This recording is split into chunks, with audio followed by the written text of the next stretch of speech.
Мы продолжаем наш разговор о Рафаэле Майолике.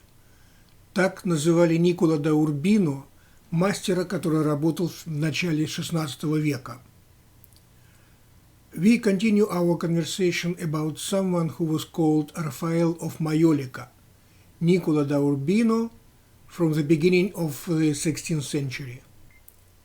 This is the second part of the film that we started in Museum of Bargello in Florence. Это вторая часть фильма о Никколò да Урбино, который мы начали в музее Барджелло во Флоренции. Тема гибели непобедимого Ахилла очень популярна в искусстве. Ахилл собирался жениться.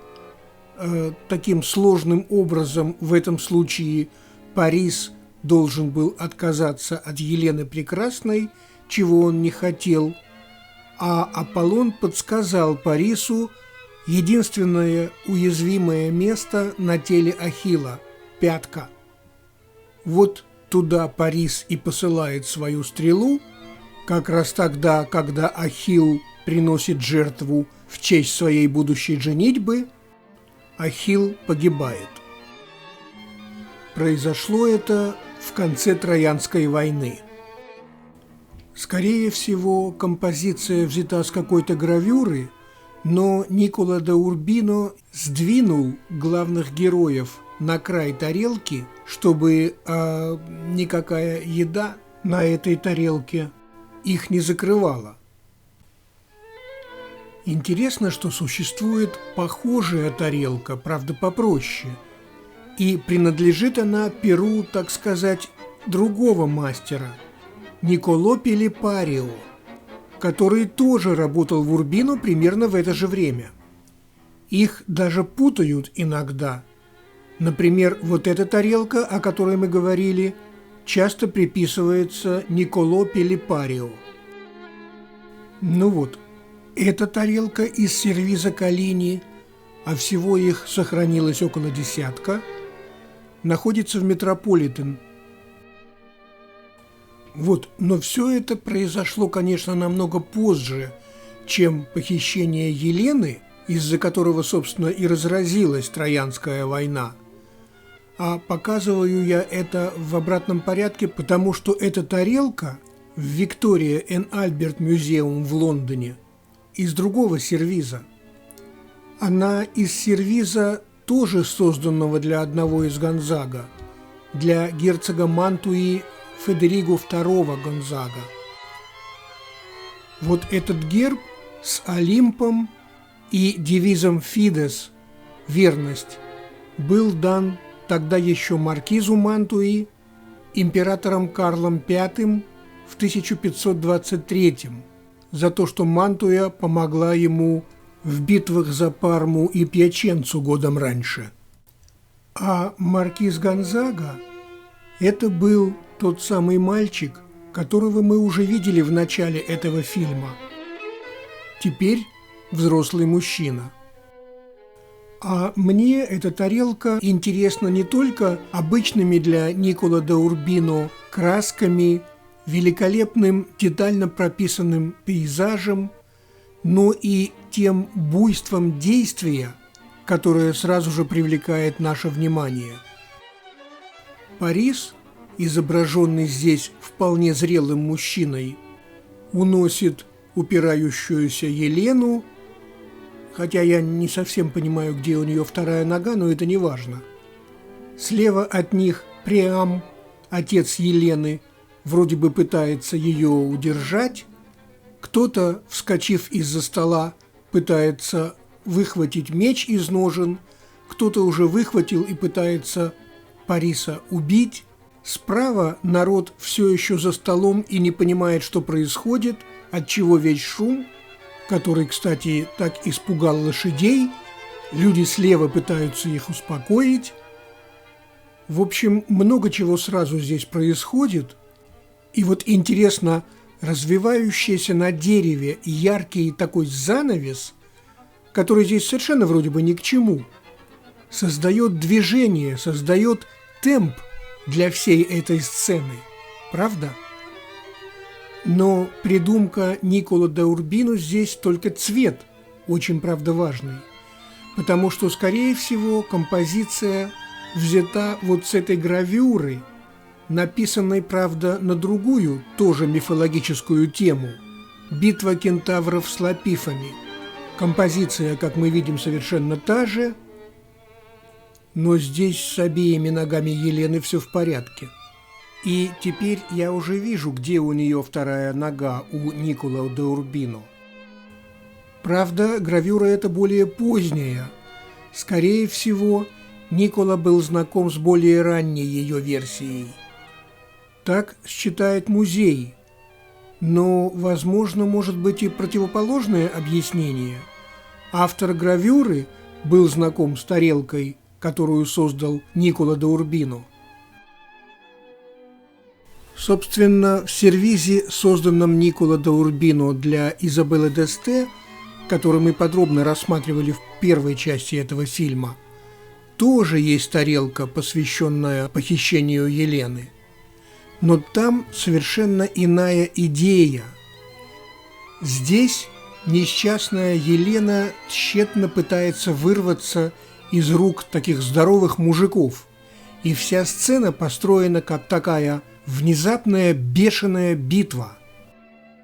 А в сервизе, созданном для Изабеллы d'Este, Елена как бы неохотно подчиняется тем, кто тащит ее на отплывающие корабли. Такой воинственности, которую мы видим на первой нашей тарелке, нет и в помине. Хотя здесь тоже, так сказать, сверкают мечи, но Елена, похоже, спешит укрыться от них именно на корабле, который должен ее увезти. То есть она, может, и неохотно, но принимает участие в собственном похищении. А дело вот в чем. Для основы дизайна этих двух тарелок Никколо да Урбино выбрал две разных гравюры. Мы уже видели гравюру Вико, а для тарелки в сервизе Изабеллы d'Este Никколо взял вот эту гравюру Марк'Антонио Раймонди по Рафаэлю.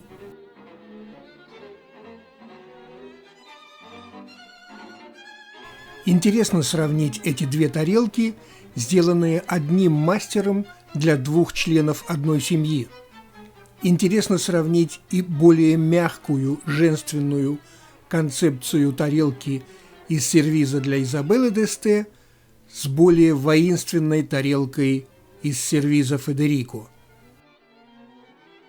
А вот в следующем фильме о знаменитом мастере Занто мы будем рассматривать вот эту тарелку на ту же тему, созданную примерно в это же время и ровно по той же гравюре Марк'Антонио Раймонди. Но интересно, у Занто Елена никакая не жертва и даже не неохотная, а очень даже, так сказать, охотная соучастница, что, по-моему, вполне очевидно. Вот так разные мастера могут трактовать одну и ту же тему, используя даже один и тот же дизайн. И вспомним еще раз, это майолика, это не живопись. Здесь такие нюансы гораздо сложнее воспроизвести. Технически я имею в виду, не художественно. Ну ладно, Занто у нас впереди, вернемся к Никколо да Урбино. Собственно, Никколо да Урбино создал два сервиза для Федерико. Один для его личного пользования и другой по случаю его женитьбы на Маргарите Палеолог. Никколо да Урбино actually created two services for Federico. One was a personal service and another a marriage service to Margarita Paleologa, both made in 1530s. Собственно, когда я смотрю на этот портрет, великолепно выполненный, может быть лучшим учеником Рафаэля, у меня возникает такое неприятное чувство. Не уверен, что мне бы захотелось быть каким-то образом ассоциированным с этой женщиной. Но это так, замечание в сторону. Да, маленькое замечание, относящееся к одной из тарелок из сервиза для Изабеллы d'Este. Мы подробно говорили об истории Ипполита в первой части нашего фильма.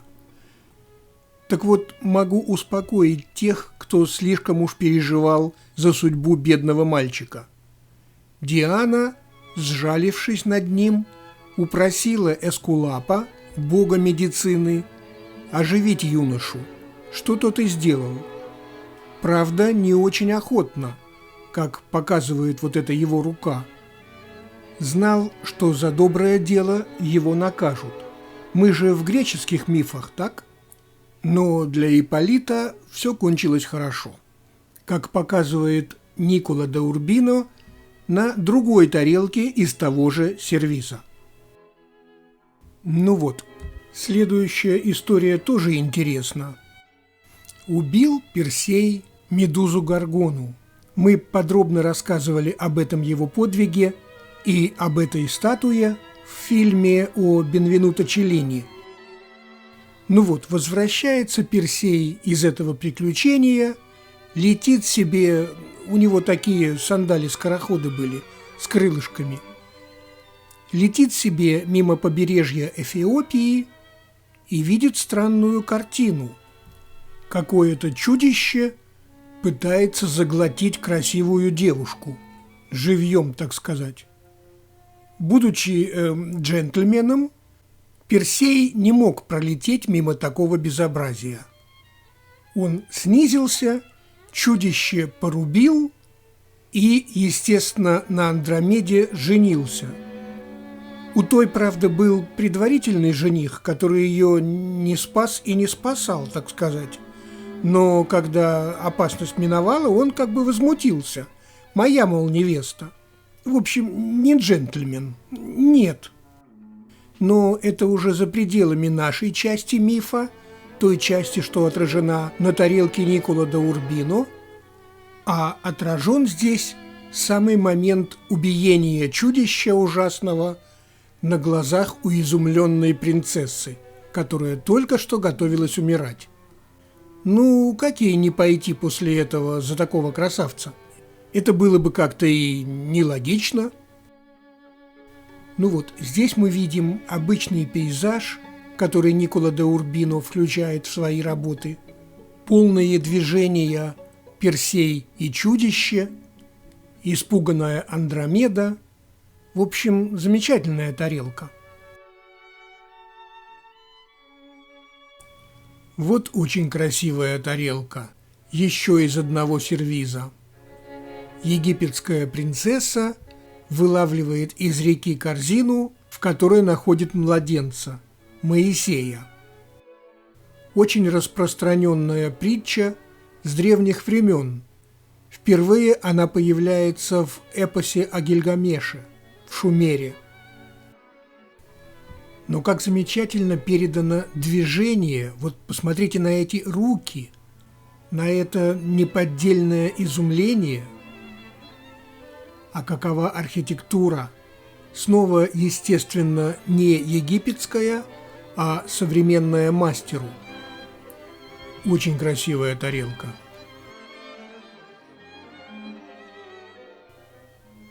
В одном из предыдущих фильмов мы говорили о знаменитой встрече Сципиона и Ганнибала перед решающей битвой при Заме и об их беседе о том, кто является величайшим полководцем всех времен и народов. Вот тарелка Никколо да Урбино на ту же тему. Здесь, кроме Сципиона и Ганнибала, присутствует царь Минос. Это критский царь, очень интересный персонаж, много с ним связано, но мы сейчас не об этом. И Александр, которого оба полководца, и Сципион, и Ганнибал, признают первым полководцем мира. В разговоре о Франческо Дурантино Мы упоминали вот этот набор для бульона, для роженицы. Вот набор на эту же тему, созданный Никколо да Урбино. Чашка с крышкой довольно интересной формы. И снова, как мастерски это все расписано. Снова мы видим поясок «Бьянко сопра бьянко», «белое на белом», который так любил Никколо да Урбино. Замечательно.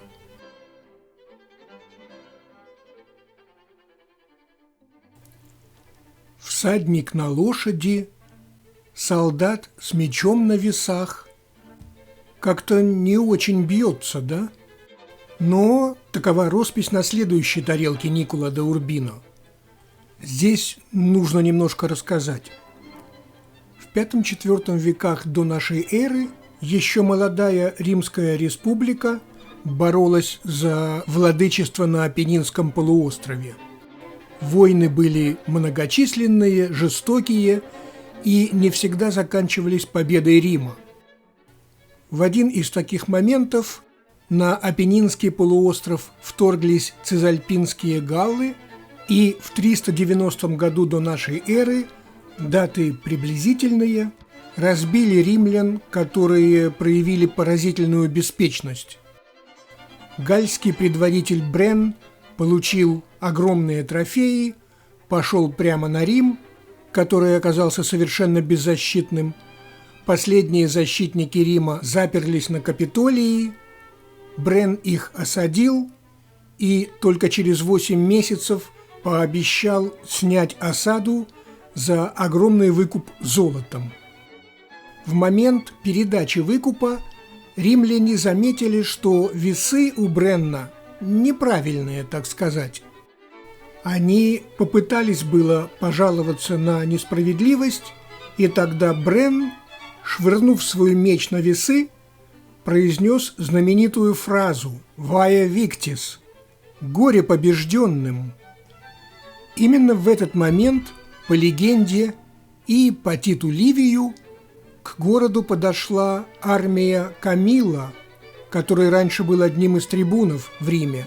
Потом был изгнан, но перед лицом такого страшного врага, каким тогда были галлы, был назначен римским диктатором.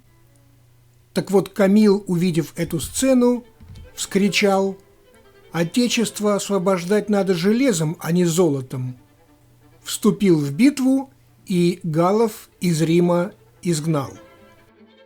Несмотря на то, что Брен выглядит здесь как какой-то ребенок в доспехах, я решил, что эту тарелку надо показать. Ну, хотя бы из-за истории, которая на ней изображена. В 13 главе «Деяния апостолов» описывается история колдуна Элимы.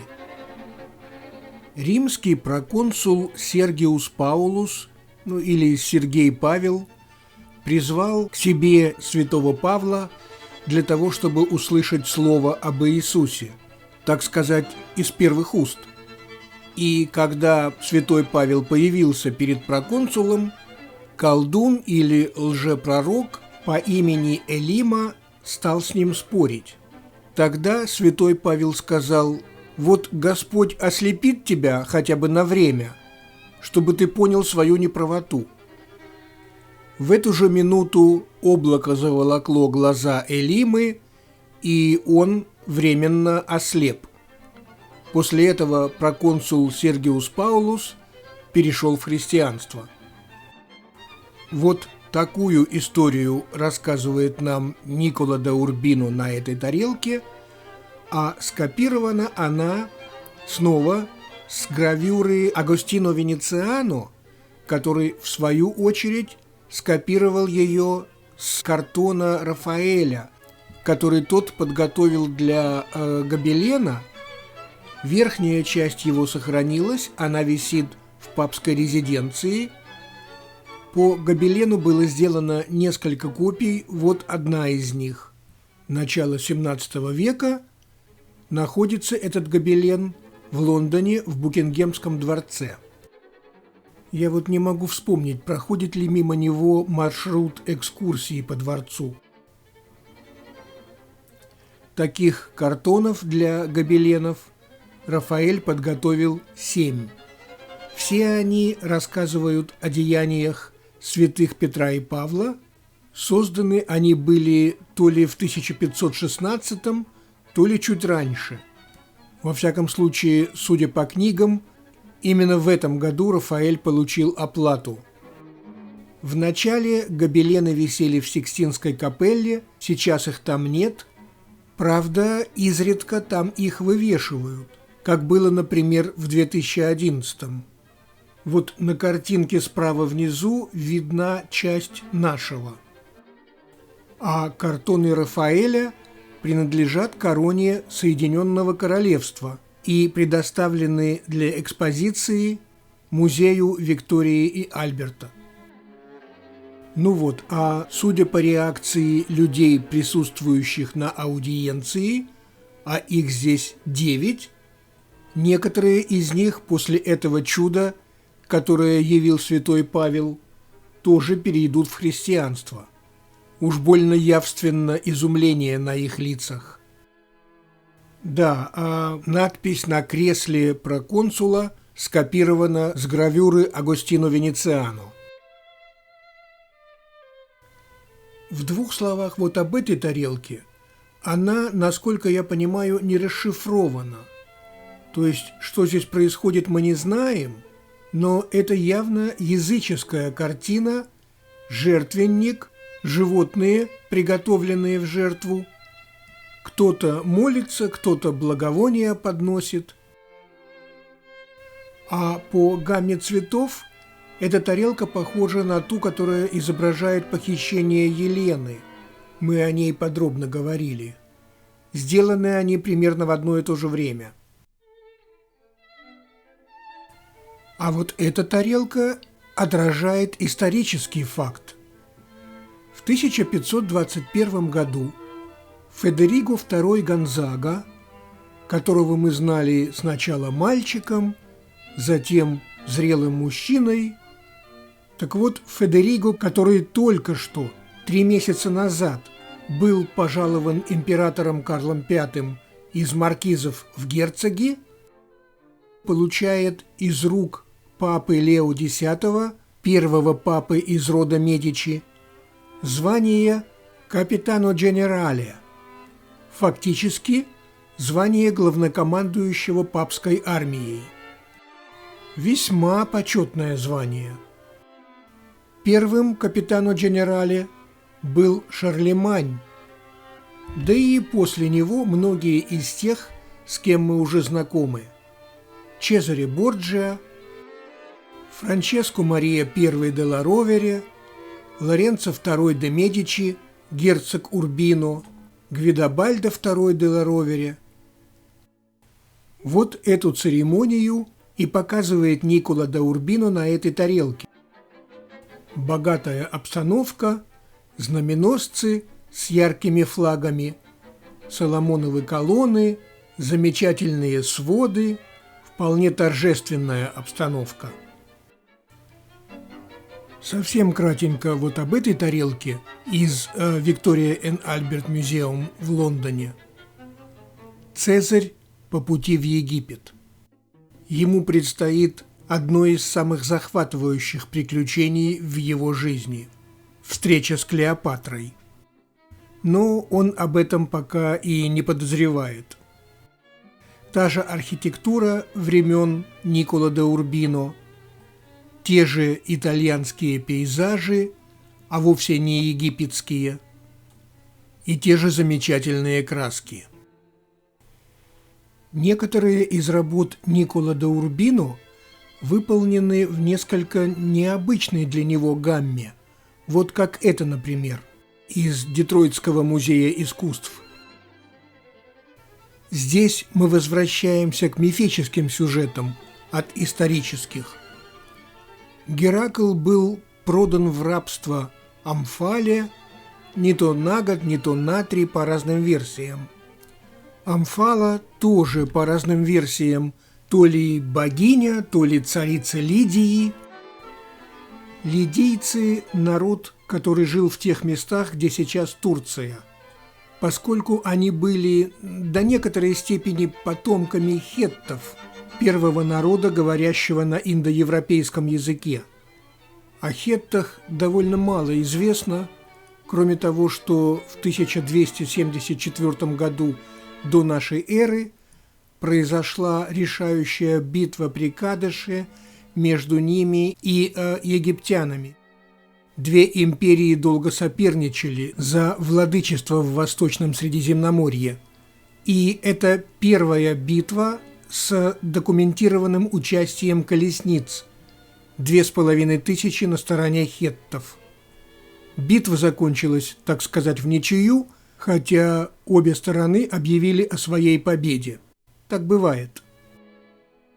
Что же касается их, так сказать, наследников или потомков лидийцев, то нам они известны в основном своим царем Крёзом, который слыл очень богатым, может быть потому, что, насколько нам сегодня известно, лидийцы были первой страной, где начали чеканить монету. И сделал это именно их царь Крёз в середине VI века до нашей эры. Ну вот, возвращаясь к нашей тарелке, находился, значит, Геракл на службе у Омфалы. Судя по всему, она раньше его освободила, поскольку он ей понравился. Сам он тоже влюбился в Омфалу. Эрот его поразил стрелой, как мы здесь видим. Они стали жить вместе, у них появился сын, но это уже за пределами нашей истории. Меня здесь больше интересует тон, несколько необычный для Никола. Но вот еще одна работа в похожих тонах. И здесь тоже такой поясок бьянко сопра бьянко, белое на белом, но только ему отдано основное пространство тарелки. Внутри замечательно написанная фигура отдыхающей на лоне природы женщины и такой некий намек на пейзаж, совсем не детализированный, как обычно у Никола да Урбино. Может быть, это ученическая работа из его мастерской? Может быть, это какой-то его последователь? Но музей точно атрибутирует тарелку мастерской Никола. А ведь последователи у него были, даже и довольно поздние. Вот, например, тарелка XIX века, созданная в стиле Никола да Урбино, на библейскую тему поклонения Золотому Тельцу. В общем, трудно сказать. Очень нетипичная тарелка для Никола. В отличие вот от этой работы. Она, если и нетипична, то лишь формой. Это панель. Такая прямоугольная панель. Тема бегства святого семейства в Египет. Как мы помним, царю Ироду после рождения Иисуса было пророчество: недавно рожденный ребенок сместит его. Ирод испугался и повелел убить всех только что рожденных. В искусстве тема популярная, хотя исторически не имеющая под собой никаких оснований. Просто не было этого.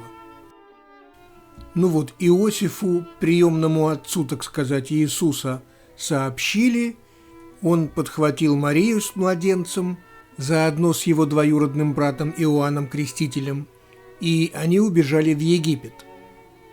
Отдых по пути в Египет – это тоже очень популярная тема в искусстве. Но любую из этих двух тем можно найти буквально тысячи произведений, как в живописи, так и в других видах искусства. Вот, например, замечательная фреска Джотто в знаменитой капелле Скровенджи в Падуе. Когда-нибудь я до нее доберусь в этих фильмах. Надеюсь.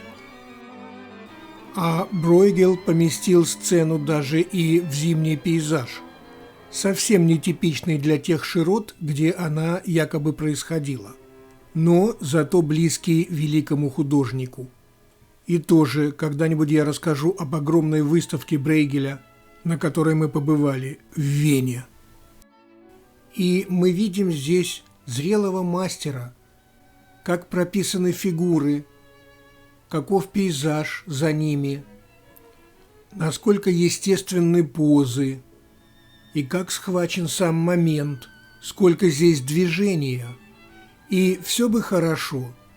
Музей атрибутирует это Никола, однако на обратной стороне этой панели надпись «Занто». Это еще почему? Занто – это совершенно другой мастер, очень известный. Мы будем говорить о нем в следующем фильме. Видимо, ошибка, потому что название это «Adoration of the Magi» – «Поклонение волхвов», никакого отношения к этой панели не имеющее.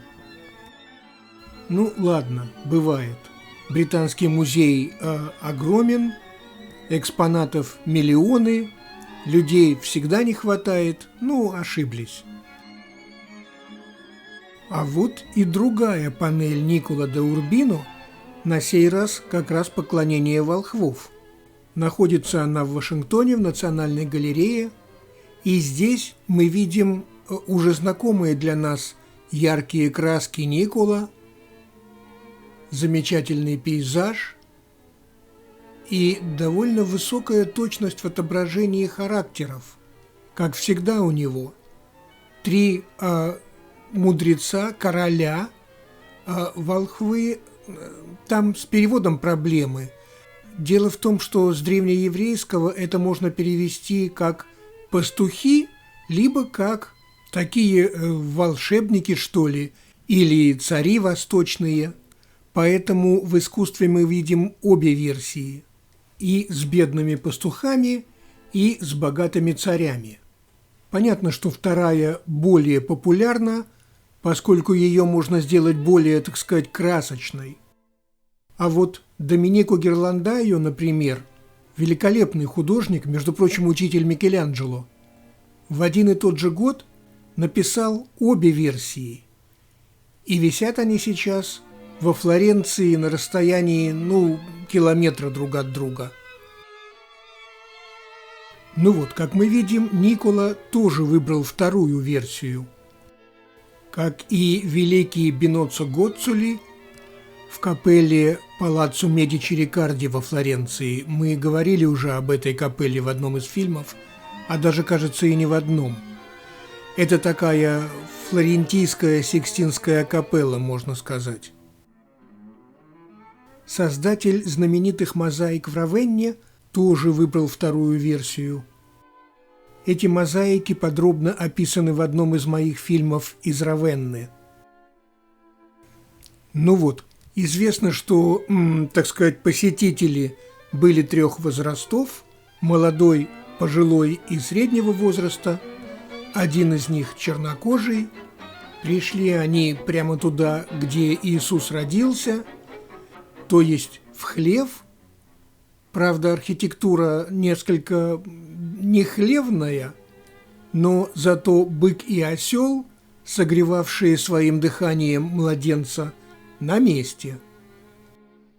Мы помним, что была объявлена перепись, и каждый должен был явиться в то место, к которому он приписан, но святое семейство не успело. Все места в гостиницах были заняты, и их приютили где-то там в хлеву. Вот там Иисус и родился. Так что отображено все согласно Евангелиям. Даже и путеводная звезда на месте, которая привела волхвов туда, где родился Иисус. Вот на этой тарелке, тоже не похожей на все, что мы рассматривали до сих пор, изображен известный кондотьер Манчино да Болонья. Это интересный человек.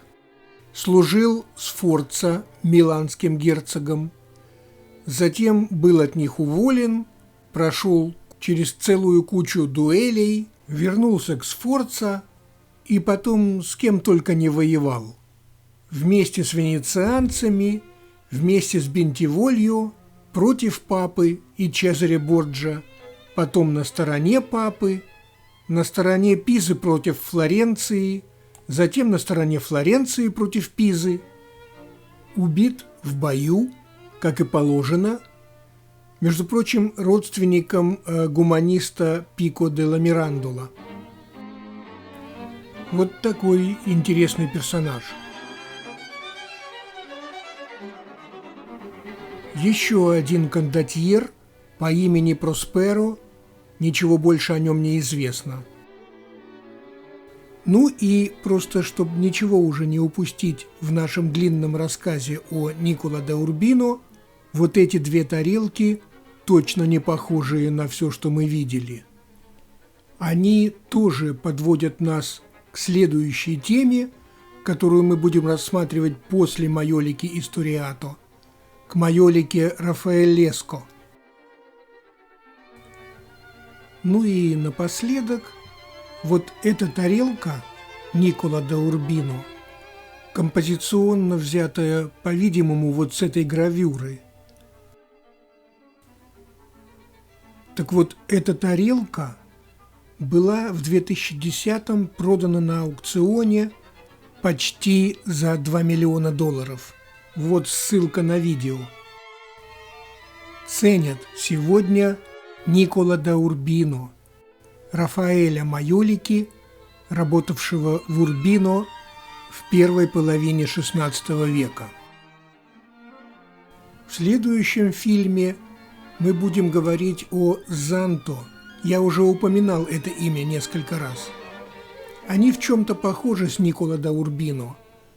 Например, специалисты затрудняются атрибутировать вот эту тарелку. Один из них ее создал. Да они и работали вместе некоторое время. Вот с нее мы и начнем в следующий раз.